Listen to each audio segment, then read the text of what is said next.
Stan, too, welcome back to the debrief. For those of you forming up here for the first time, let me give you the sitrep. I am a retired officer from the Special Operations community. I spent 20 years working in the shadows, doing jobs that officially never happened in countries that officially we were never in.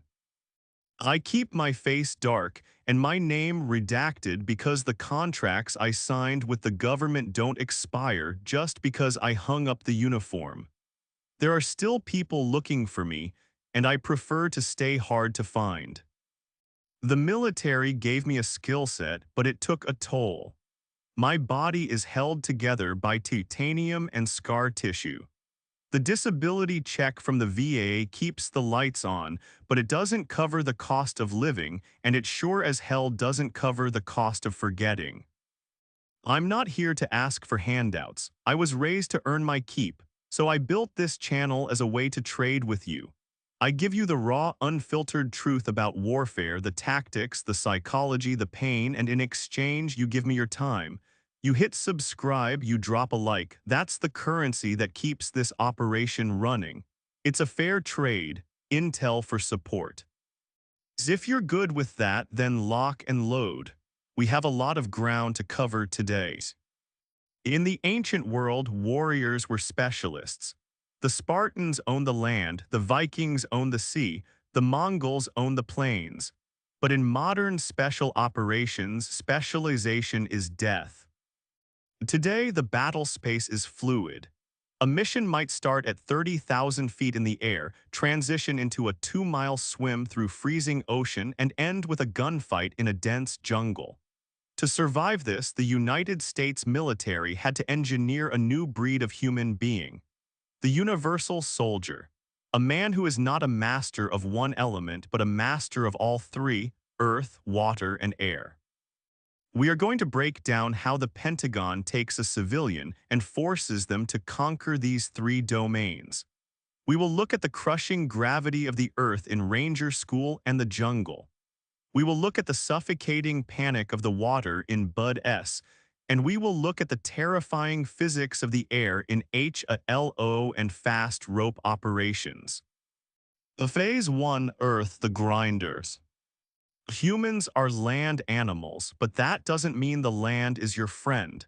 In military training, the earth is used as a weapon against you. The primary tool of this domain is gravity. It starts with the ruck, the backpack. It is the oldest instrument of torture in warfare. In Ranger School or the Q course, gravity is relentless. You carry 100 pounds, you walk for 20 miles, the terrain fights you. Mud sucks your boots down, mountains force your heart rate to redline. Gravity compresses your spine until you are physically shorter at the end of the day than when you started. But the ultimate expression of Earth warfare is the jungle. The Jungle Warfare Training Center in Okinawa, or the dense canopy of Panama, teaches a soldier that technology is a crutch.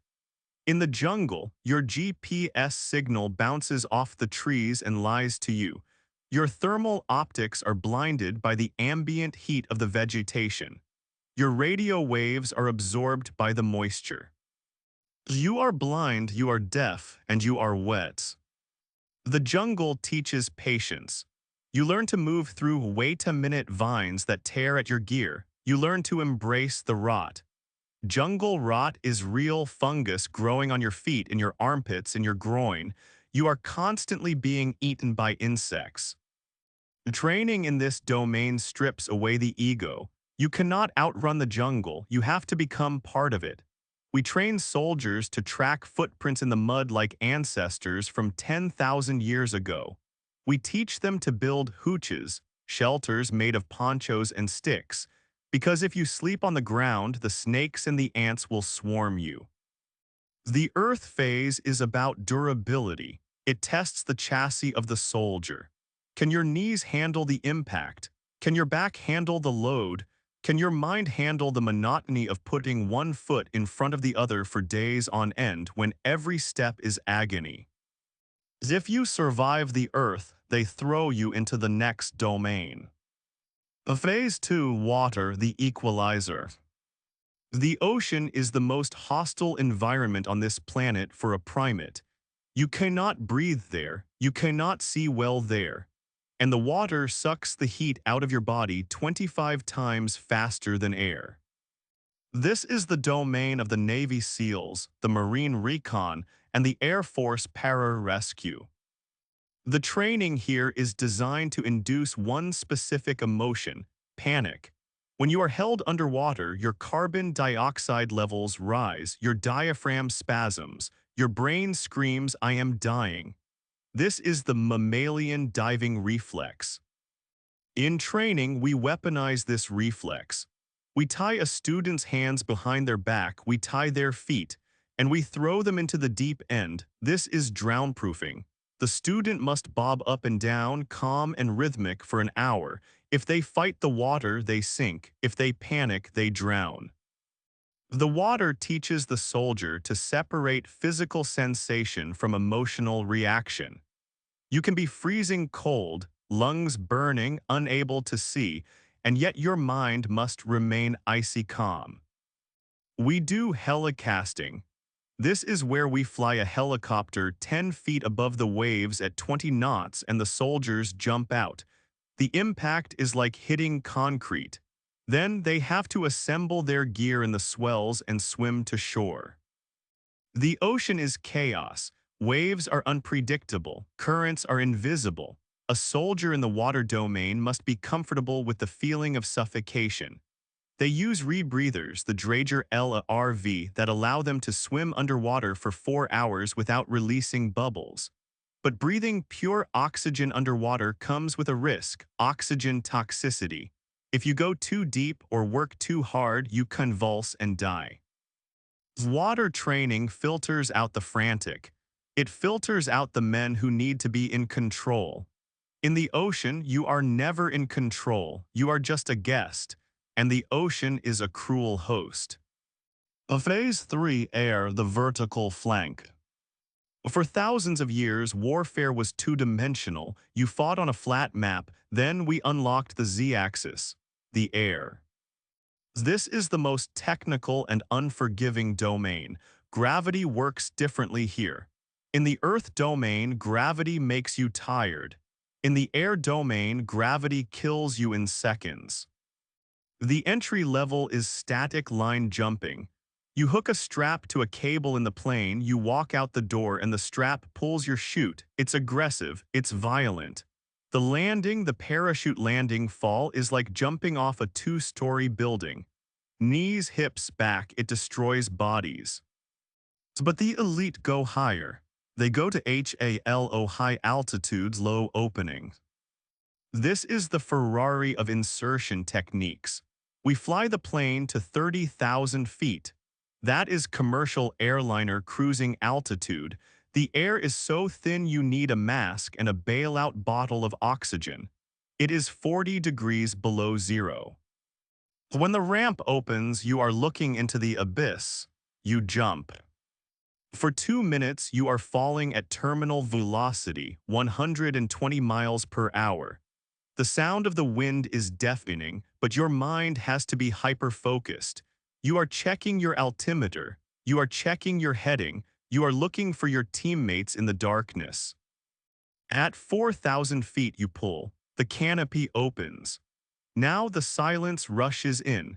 You are hanging under a piece of nylon, steering toward a landing zone the size of a tennis court, usually at night under night vision goggles. This domain requires absolute trust in equipment. On the ground, if your rifle jams, you fix it. In the water, if your mask leaks, you clear it. In the air, if your chute fails, you have seconds to solve the problem before you impact the planet. And then there is the fast rope. Not every mission allows for a parachute. Sometimes you have to put boots on a roof or the deck of a ship. The helicopter hovers 90 feet above the target. They kick out a thick braided rope. There is no safety clip. There is no carabiner. You grab the rope with your heavy leather gloves and you slide. It looks easy in the movies. In reality, it is terrifying. The rotor wash from the Blackhawk is beating down on you like a hurricane. The rope is swaying. If you squeeze too tight, you burn your hands to the bone. If you squeeze too loose, you fall to your death. You have to find the friction's sweet spot, sliding down into the chaos of the target, trusting that your legs will absorb the impact at the bottom. Phase 4, the synthesis, the universal soldier. So why do we do this? Why do we spend millions of dollars to teach a man to crawl in the mud, hold his breath for 3 minutes, and fall from the stratosphere? Because the enemy gets a vote. If we only trained for the land, the enemy would hide on an oil rig. If we only trained for the water, the enemy would hide in the mountains. If we only trained for the air, we would never be able to hold ground. The modern special operator is a multi-domain asset. Picture a single mission profile. A team of operators performs a HALO jump air into the ocean. They land in the water, cut away their chutes, and swim under the surface using rebreathers water to a hostile coastline. They emerge from the surf, transition to land warfare, and ruck march 20 miles through the jungle earth to ambush a target. This requires a mental agility that is rare. You have to switch gears instantly. You have to go from the technical precision of checking oxygen gauges to the primal endurance of hiking with a ruck. You have to be a pilot, a diver, and a grunt all in the same night. This is what selection is really looking for. We aren't looking for the best runner. We aren't looking for the best swimmer. We are looking for the man who doesn't quit when the environment changes. There are men who are lions on the land but turn into kittens when you put them in the water. There are men who are sharks in the water but freeze when they look out the door of an airplane. Those men are filtered out. The ones who remain are the universal soldiers. They are comfortable being uncomfortable. It doesn't matter if it's wet, cold, high, or hot. They view the environment not as an obstacle but as a pathway to the objective. This adaptability is the most expensive weapons system in the U.S. arsenal. You can buy a jet for $100 million, but you cannot buy a 20-year veteran who can operate in all three domains. You have to build him. You have to break him in the mud, drown him in the pool, and throw him out of the plane over and over again until the fear is gone.